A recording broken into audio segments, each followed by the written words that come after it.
Baiklah, bismillahirrahmanirrahim. Assalamualaikum warahmatullahi wabarakatuh. Halo, kembali lagi bersama saya Ari Kurniawan. Dalam video kali ini, kembali saya menjelaskan terkait materi mata kuliah silvikultur, yang mana di sini dosen pengampunya, yaitu Pak Bambang Irawan. Dan dalam video kali ini, saya akan menjelaskan terkait materi pembibitan tanaman.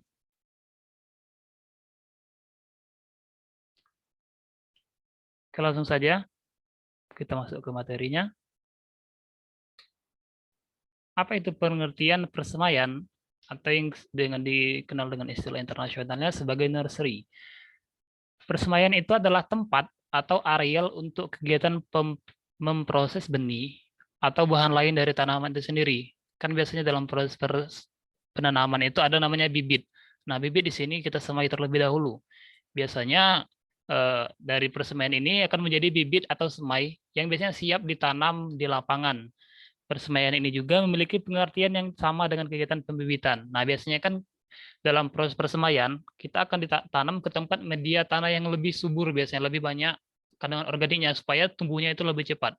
Dan setelah persemaian ini, maka akan dipindahkan ke dalam penanaman secara langsung di lapangannya biasanya. Oke, masuk ke tujuannya. Tujuan dari persemaian ini sendiri, agar kita dapat memperoleh benih yang bisa tumbuh maksimal. Biasanya, benih yang diperoleh dari proses persemaian ini terlindung dari hama penyakit yang mengganggu bayi tanaman itu. Dengan melakukannya persemaian, benih yang ditanam dapat terpelihara dengan baik dibandingkan dengan yang langsung tanam. Artinya, lebih baik dilakukan persemaian terlebih dahulu dalam proses penanaman daripada kita tanam langsung bibit tersebut, biji-biji tersebut langsung ke lapangan, supaya tanaman-tanaman yang diperoleh itu bisa tumbuh dengan maksimal. Mungkin beberapa dari kita pernah melakukannya aplikasi langsung di lapangan, akan ada berbeda signifikan sekali dalam proses pertumbuhannya. Misalnya seperti di bawah ini adalah contoh persemaian bibit kelapa sawit. Nah, di sini kita lihat penanaman persemaiannya, ini tumbuh semainya. Nah, dari sini kita pindahkan langsung ke lapangan, dia menjadi seperti ini nanti. Fungsi dari persemaian itu sendiri adalah untuk menyediakan bibit yang berkualitas dalam jumlah yang memadai, sesuai dengan kebutuhan yang direncanakan. Tata waktu tepat dan bibitnya dapat beradaptasi dengan tapak atau kondisi setempat. Nah, dalam proses persemaian ini sendiri, biasanya pada persemaian ini sendiri tumbuhnya itu lebih cepat. Dia tidak memerlukan banyak ruang atau lahan yang cukup luas karena masih dalam proses persemaian. Nah, dari sini nanti bisa tumbuh dan dipindahkan ke lapangannya, pasokan atau kebutuhan bibit itu sendiri bisa terpenuhi secara maksimal gitu. Ada beberapa jenis-jenis persemaian. Yang pertama itu persemaian sementara, flying nursery. Jenis persemaian ini biasanya berukuran kecil dan terletak di daerah yang akan ditanami. Persemaian sementara ini biasanya berlangsung hanya untuk beberapa periode. Persemaian sementara, flying nursery ini memiliki beberapa kelebihan, yakni keadaan ekologi biasanya selalu mendekati keadaan yang sebenarnya. Biaya pengangkutan lebih murah, kesuburan tanah tidak terlalu menjadi masalah karena persemaian selalu berpindah tempat setelah tanah menjadi miskin hara. Dalam persemaian sementara ini maksudnya seperti ini, kita melakukan penyemaian itu dekat dengan lapangan untuk tempat menanamnya, biasanya bersebelahan misalnya gitu. Jadi beberapa kelebihannya itu seperti pengangkutan bibitnya itu tidak terlalu jauh, karena kita hanya memerlukan tenaga biasa saja untuk mengangkutnya karena sudah dekat gitu. Keadaan dari persemaian dengan ekologi lapangan secara langsungnya nanti itu tetap sama karena berdekatan itu tadi. Jadi dia tidak terlalu signifikan perbedaannya. Jadi pertumbuhannya itu akan tetap sama. Oke, selanjutnya persemaian tetap. Jenis persemaian ini biasanya berukuran cukup luas, besar, dan lokasinya menetap di satu tempat untuk melayani areal penanaman yang luas. Biasanya persemaian tetap ini memiliki beberapa kelebihan. Yang pertama itu kesuburan tanah dapat dipelihara dengan pemupukan. Adapun yang kedua dapat dikerjakan secara mekanis bila dikehendaki. Yang ketiga, pengawasan dan pemeliharaan lebih efisien. Selanjutnya, produktivitas semai atau bibit tinggi dan kualitas bibit lebih baik dan pertumbuhannya lebih seragam. Artinya persemaian tetap ini sendiri, dia tuh ada khusus tempat persemaiannya. Berbeda dengan persemaian sementara itu tadi, dia ada tempat khusus persemaiannya. Dia ini melayani aliran penanaman luas, maksudnya itu pasokannya itu lebih banyak daripada persemaian tetap itu tadi. Kelebihan-kelebihannya, tingkat kesuburan tanah yang dalam persemaian itu dapat kita kendalikan dengan cara pemupukan, terus juga kita juga dapat melakukan secara langsung, secara mekanis, dengan tangan, maksudnya tenaga manusia. Juga pengawasan dan pemeliharaannya itu lebih efisien, karena dia tetap tempatnya itu ada khusus untuk areal persemaian gitu. Produktivitas semai atau bibitnya juga lebih tinggi, maksudnya output dari persemaian ini sendiri menghasilkan bibit yang lebih banyak dibandingkan dari persemaian sementara itu tadi. Kualitas bibitnya juga lebih baik dan pertumbuhannya itu lebih seragam. Jadi tidak ada yang terlalu besar, tidak ada yang terlalu kecil. Dia seragam karena mungkin efek dari pemupukan itu tadi, jadi unsur haranya itu lebih banyak dibutuhkan untuk pertumbuhan bibit tersebut. Kita masuk ke materi selanjutnya, yaitu tempat persemaian. Yang pertama itu wadah persemaian itu sendiri. Wadah ini biasanya untuk memudahkan perawatan pada tanaman itu sendiri. Biji disemai dalam wadah yang terbuat dari kayu, plastik, atau polybag. Bisa dilihat pada gambar ini. Nah, ini seperti contoh beberapa wadah untuk persemaian ini seperti kayu petak. Nah, di sini sudah disediakan media tanam tanah yang diberi pupuk biasanya. Nah, langsung diberikan biji-biji. Nah, ini persemaiannya. Ini juga seperti kayak wadah plastik atau ember atau bekas gimana, ini bisa juga. Adapun biasanya secara umum itu menggunakan polybag. Tetapi polybag ini membutuhkan ruang yang lebih banyak, karena satu polybag biasanya hanya tidak terlalu banyak tumbuhnya. 1, 2, atau 3. Berbeda dengan ini tadi. Dia dapat menghasilkan banyak benih. Oke, kita masuk ke yang kedua, persemaian dalam bedengan. Nah, persemaian jenis ini merupakan tempat persemaian yang ditangkar langsung pada lahan terbuka yang telah diolah menjadi tempat persemaian benih. Bedengan ini sendiri biasanya dibuat dengan lebar 80 cm atau 100 cm atau semeter, antara dari si lebar dari sini ke sini. Dan panjang ini disesuaikan dengan kebutuhan bibit bagi penanam kita sendiri. Arah bedengan ini usahakan menghadap ke utara atau selatan. Jadi dia ini full akan cahaya sinar matahari gitu. Biasanya ini ada khusus kalau misalnya dalam pembibitan di Kementerian Lingkungan Hidup dan Kehutanan itu biasanya banyak persemaiannya seperti ini, dalam bentuk bedengan seperti ini. Yang ketiga, persemaian langsung di lahan budidaya. Nah, persemaian jenis ini biasanya digunakan untuk tanaman yang memiliki struktur tanaman yang kuat terhadap faktor lingkungan yang kurang menentu. Penyemaian sistem ini juga kurang efektif ditinjau dari segi perawatan tanaman, harus memerlukan tenaga kerja yang banyak dan tingkat perkecambahan tidak maksimal seperti persemaian pada bagian yang kedua yang sebelumnya tadi. Maksudnya di sini adalah persemaian yang seperti ini biasanya memiliki kelebihan, maksudnya kekurangan, karena di lapangan itu tidak menentu cuacanya dan juga kontrolnya itu tidak terlalu kita lebih secara bebas gitu. Berbeda dengan persemaian yang kedua, yang dua sebelumnya tadi. Kontrolnya lebih teratur. Kalau di sini karena secara langsung di lahannya itu, jadi bisa mengakibatkan adanya kegagalan dan sebagainya. Cuman ini juga termasuk efektif juga untuk dilakukan jika dilakukan pada tanaman-tanaman yang memang tumbuhnya maksudnya lebih gimana ya, lebih cepat, atau tanaman yang jenisnya ini memang dapat ditanam di persemaian langsung seperti kayak kelapa, Cocos nucifera, ini juga ada pohon apa ini, pohon gajah atau apa. Oke, kita masuk ke proses pembibitan tanaman. Yang pertama ada sarana pembibitan, di mana di sini memuat ada alat, bahan atau media bangunan. Nah, biasanya pada alat ini kita untuk memperbanyak atau maintenance. Maksudnya ini alat-alat yang dibutuhkan seperti kayak polybag atau tempat penanaman tadi dan sebagainya. Bahan dan media ini untuk menumbuhkan tanaman, misalnya kayak pupuk, tanah dan sebagainya tadi, itu memerlukan bahan media tanamnya sendiri.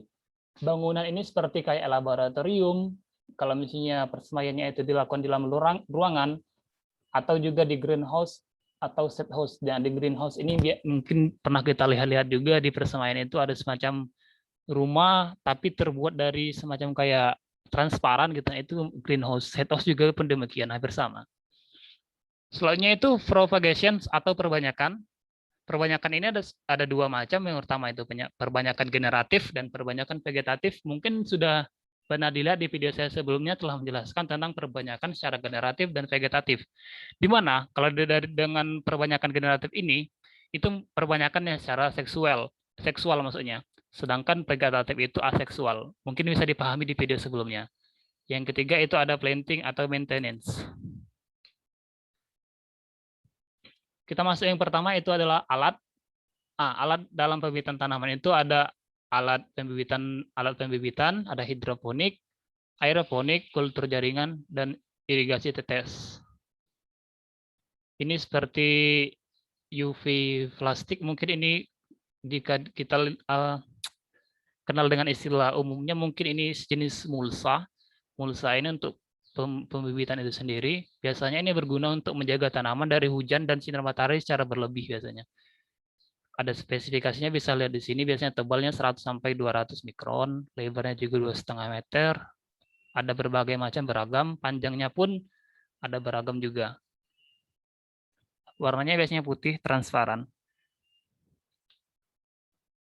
Nah, ini seperti lakban plastik UV. Ini juga untuk menambal kebocoran sobek atau penyambung plastik UV itu tadi.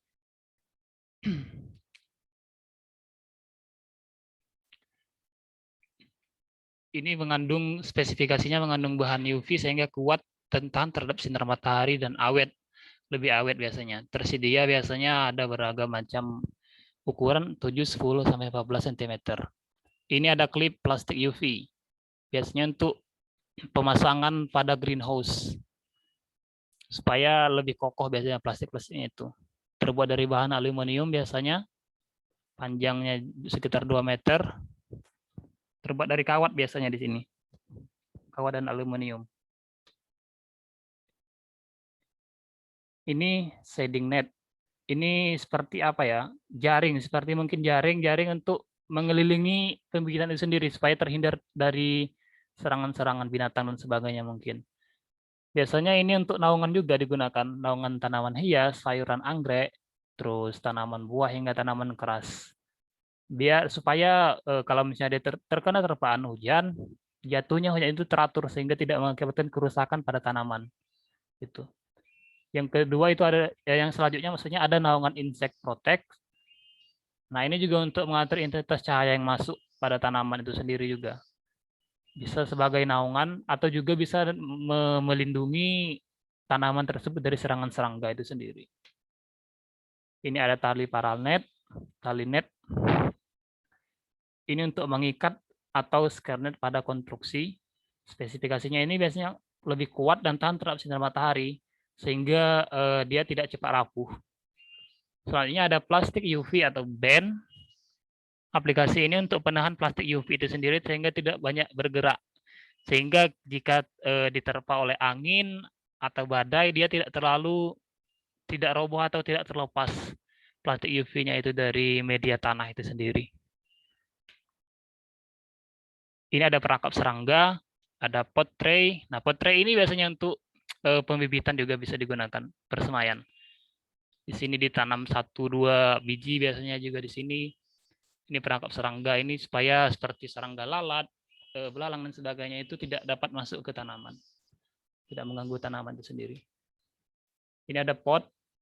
Pot ini seperti untuk menanam tanaman anggrek biasanya. Biasanya kan anggrek itu menjalarnya ke bawah. Nah, ini pot ini cukup bagus untuk digunakan, tapi digantung ini. Ini juga ada termometer untuk mengukur temperatur atau kelembapan udara pada greenhouse itu sendiri. Supaya kita dapat mengetahui kebutuhan temperatur udara pada tanaman itu sehingga tidak terlalu tertekan artinya, sehingga mengakibatkan pertumbuhan tanaman lebih maksimal. Oke, kita masuk ke sarana pembibitan bahan dan media. Ini ada arang, sekam. Nah, ini biasanya ini cukup penting juga dalam penanaman atau pembibitan karena Biasanya arang ini berasal dari bahan baku ampas padi yang telah didapatkan, yang mudah didapatkan misalnya. Arang sekam ini juga mampu menyimpan air dan juga mengandung unsur hara yang bagus sehingga cocok untuk media pembibitan berbagai macam pohon dan sayur-sayuran. Biasanya cukup bagus ini untuk digunakan sebagai bahan organik ya, pupuk organik bisa digunakan. Ini ada rock wool, disebut juga sebagai mineral wool, merupakan bahan non-organik yang biasanya dibuat dengan cara meniupkan udara atau uap ke dalam batuan yang dilelehkan. Hasilnya adalah sejenis fiber yang memiliki rongga-rongga dengan diameter umumnya antara 6 sampai 10 mikrometer. Rock wool ini sendiri memiliki kemampuan untuk menahan air dan udara dalam jumlah yang baik untuk mendukung perkembangan akar tanaman itu sendiri. Selanjutnya ada spons.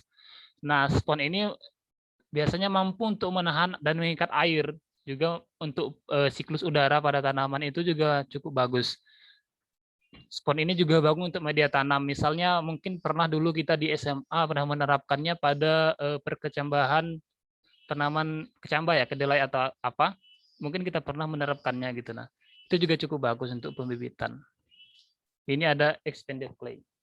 Expanded clay ini sejenis tanah liat yang sudah berisikan mineral-mineral penting bagi pertumbuhan tanaman muda.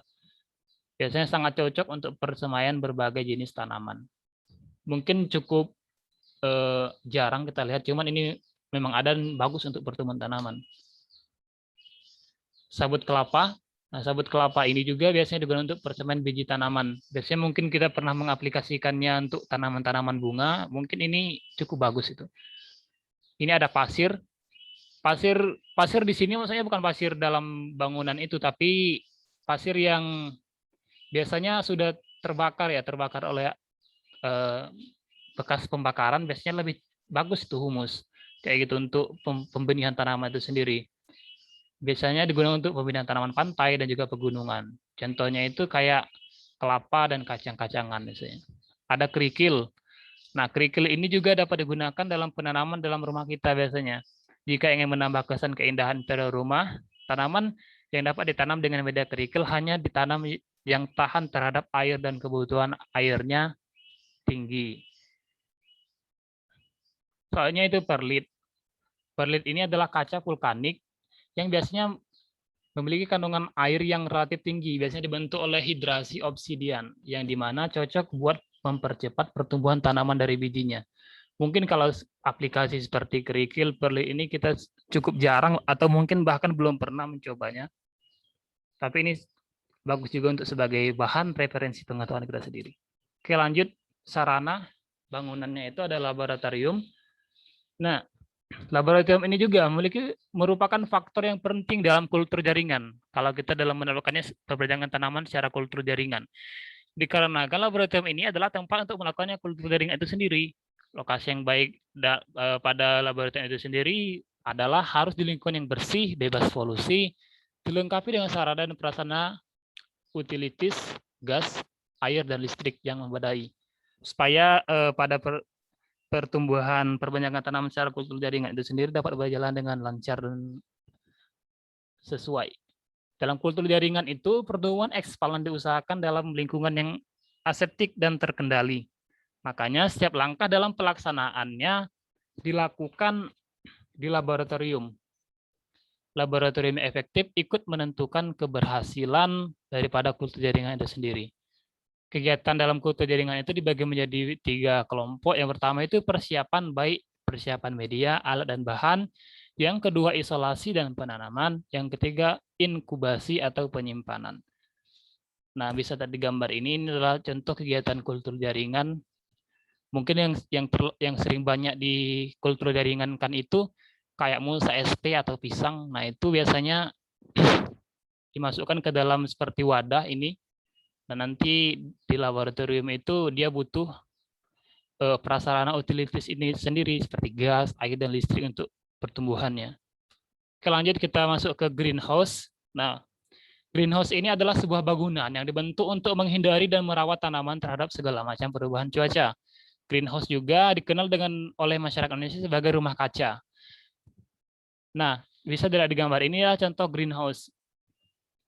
Greenhouse ini memang dibuat dengan atap yang berbentuk melengkung dan juga biasanya dibuat dari bahan-bahan yang transparan seperti kaca, plastik UV, akrilik, dan lain sebagainya. Ada beberapa tujuan mengapa greenhouse dibuat dengan atap yang tembus pandang. Hal ini bertujuan agar cahaya matahari itu sendiri dapat masuk secara langsung untuk menyinari beberapa tanaman yang ada di dalam greenhouse itu sendiri.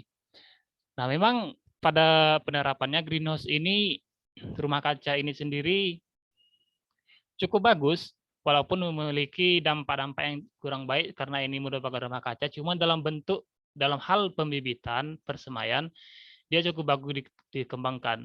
Ini juga dalam kultur jaringan itu sendiri juga dia perlu, setelah dilaksanakan kultur jaringan, perlu ditaruh seperti ini, karena untuk pertumbuhannya juga cukup bagus. Nah, efek dari greenhouse ini sendiri adalah pemanasan yang disebabkan karena pantulan cahaya yang tertahan di bumi. Biasanya bias cahaya yang masuk tegak lurus kan biasanya masuk ke dalam greenhouse. Sedangkan energi cahaya yang terkumpul menjadi satu dalam greenhouse berubah menjadi energi panas. Dia akan terperangkap di dalam sini sehingga dapat berpengaruh terhadap pertumbuhan tanaman itu sendiri. Biasanya pertumbuhannya cukup baik. Nah, ini seperti ini siklusnya. Dia akan terperangkap di sini panasnya sehingga bisa dimanfaatkan oleh tanaman. Tujuan greenhouse ini sendiri biasanya diadakan di daerah 4 musim. Tujuannya dibangunnya ini adalah untuk meningkatkan suhu, memberi solusi pada tanaman pada saat musim dingin. Karena 4 musim itu berbeda-beda suhunya, jadi greenhouse ini sangat cocok untuk diterapkan, dibangun gitu. Nah, kemudian juga tujuannya untuk memungkinkan pengaturan lingkungan pertumbuhan, misalnya kayak meningkatkan kelembapan, meningkatkan CO2, untuk mengatasi hama penyakit, untuk juga menyimpan koleksi tanaman, untuk juga penelitian. Kan biasanya greenhouse ini banyak-banyak banyak tujuannya nih. Ada juga untuk, karena di 4 musim tadi, misalnya kayak musim dingin, nah tanaman itu juga butuh suhu, maksudnya temperatur yang cukup untuk pertumbuhan, sehingga dia meningkatkan kelembapannya. Ada juga untuk sebagai penelitian bagi para mahasiswa-mahasiswa misalnya. Ada juga sebagai koleksi tanaman. Seperti kayak wisata tanaman-tanaman, mungkin di greenhouse ini cukup bagus untuk diterapkan itu. Nah, ada manfaat-manfaatnya sebagai sarana untuk melakukan pembibitan tanaman seperti ini. Ada juga sebagai untuk melakukan karantina tanaman, maksudnya koleksi tanaman itu sendiri. Ada juga sebagai tempat untuk membudidayakan tanaman tertentu. Selain itu juga, greenhouse ini juga sebagai agrowisata, seperti yang saya katakan tadi, untuk menarik minat para pecinta tanaman untuk berwisata, karena ada nilai estetika keindahannya sendiri. Selain juga sebagai agromat atau agrosop. Greenhouse ini tempat penjualan tanaman-tanaman itu sendiri biasanya. Dia di karantina di dalam itu, nanti pembelinya datang sendiri ke greenhouse untuk melihat, karena lebih tahan lama kalau di greenhouse, lebih bagus juga. Selanjutnya kita masuk ke set house. Set house ini sendiri merupakan bangunan yang berfungsi sebagai peneduh bagi tanaman terhadap cahaya matahari yang berlebih atau tidak dikehendaki. Penutup bangunan ini baik maupun dindingnya berupa jala atau set net dengan intensitas kerapatan tertentu. Nah, intensitas kerapatan ini menentukan beragam variasi di pasaran. Intensitas ini besarnya bervariasi antara 40%, 50%, 60%, hingga 80%, dan masih ada intensitas yang lain tergantung dari pabrik pembuatannya. Penentuan intensitas ini juga harus diperhatikan karena data yang tertera pada kemasan sering membingungkan konsumen itu sendiri. Jadi tidak harus berdasarkan kemasan pada kayak net yang jaring itu tadi, tetapi kebutuhan tanaman itu sendiri yang harus kita perhatikan. Jenis tanamannya seperti apa, karena ada beberapa jenis tanaman yang naungannya itu berbeda-berbeda, mereka membutuhkan naungannya antara satu dan yang lainnya. Manfaat dari set house ini sendiri itu adalah melindungi tanaman dari intensitas cahaya yang berlebih, seperti tanaman-tanaman kayak misalnya persemaian bulian, Aedes jewageri, atau meranti dan sebagainya. Itu membutuhkan naungan yang cukup supaya dia pertumbuhannya lebih baik. Nah, di sini intensitas cahayanya jangan sampai berlebih gitu. Soalnya itu mengkondisikan lingkungan tanaman seperti habitat asalnya. Jadi kita bisa seperti mengkreasikan atau memodifikasi kondisi lingkungan pada setos ini seperti asalnya sesuai dengan jenis tanaman itu sendiri. Kalau tanamannya itu adalah jenis tanaman dataran rendah atau juga dataran tinggi pegunungan, ya kita sesuaikan apa kondisi lingkungan pada setos itu sendiri. Yang selanjutnya mengurangi kerusakan media tanam dari curah hujan yang merusak. Ya, seperti katakan tadi, jangan sampai dengan adanya hujan dapat mengakibatkan kerusakan pada tanaman. Dia akan mengatur jatuhnya air hujan itu sesuai gitu dari net yang kita pasang itu tadi. Yang selanjutnya pupuk atau unsur hara yang diberikan lebih terjamin diserap tanaman karena curah hujannya pecah. Mengurangi gangguan fisik dari hewan maupun angin. Karena jelas kalau kita memasang shade house maka hewan-hewan binatang-binatang pengganggu tidak akan dapat masuk karena terbuat dari bangunan-bangunan yang cukup kokoh gitu. Selanjutnya juga kultivasi tanaman bunga dan ornamentalnya juga cukup baik. Sarana display atau stok penjual tanaman bunga dan ornamentalnya juga sebagai sarana pembenihan pada tanaman sayur-sayuran, sebagai sarana aklimatisasi atau penyapihan sebelum tanaman ditanam di lapangan atau open area.